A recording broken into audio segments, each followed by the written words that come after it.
Bonjour, Thomas de ZW France. Je vais vous présenter deux autres nouveautés de ZW4 2021. Pour information, vous pouvez retrouver nos autres vidéos sur les nouveautés en suggestion ici en haut à droite. Alors les deux nouveautés qui vont nous intéresser là sont la nouvelle palette de gestion des références ainsi que l'inversion des contours de délimitation.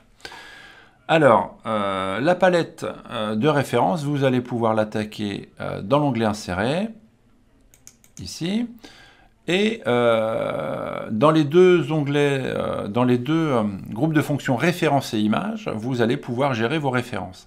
Mais en cliquant sur le petit bouton ici, vous allez afficher la palette des références, qui va dorénavant tout regrouper. On l'aperçoit ici avec des icônes différents, on aperçoit un PDF, un DWG, une image. Donc dans mon dessin en arrière-plan, on va le voir en sélectionnant ici cette image, voilà, on le voit automatiquement dans le gestionnaire. Ici, je vais pouvoir sélectionner mon fichier PDF ainsi que mon fichier DWG. Donc au-delà de rassembler toutes les références, on va pouvoir faire évidemment les différentes opérations de déchargement, rechargement, de liaison, etc., etc.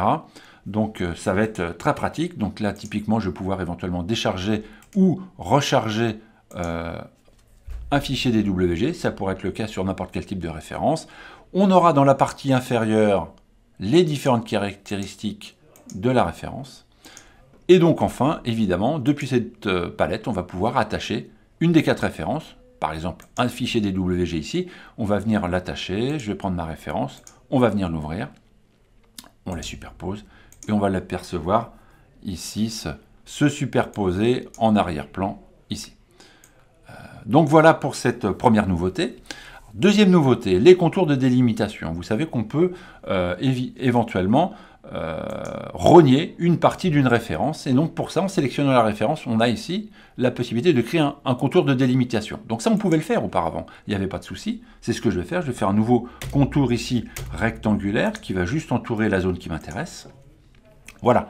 Mais dorénavant, en cliquant sur ce contour-là, on aperçoit une petite flèche ici qui va nous permettre d'inverser ce contour de délimitation et à ce moment-là de voir plutôt la partie voilà, qui est rognée et non pas celle qui est affichée. Voilà. Donc on va pouvoir recliquer dessus pour réafficher l'initiale.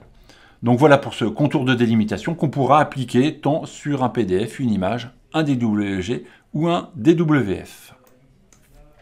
Merci d'avoir regardé cette vidéo. N'hésitez pas à mettre un pouce bleu si elle vous a plu. Si ces nouveautés vous plaisent et vous semblent utiles, dites-le dans les commentaires. Et enfin, pensez à vous abonner pour être informé sur les futures vidéos. Merci, au revoir.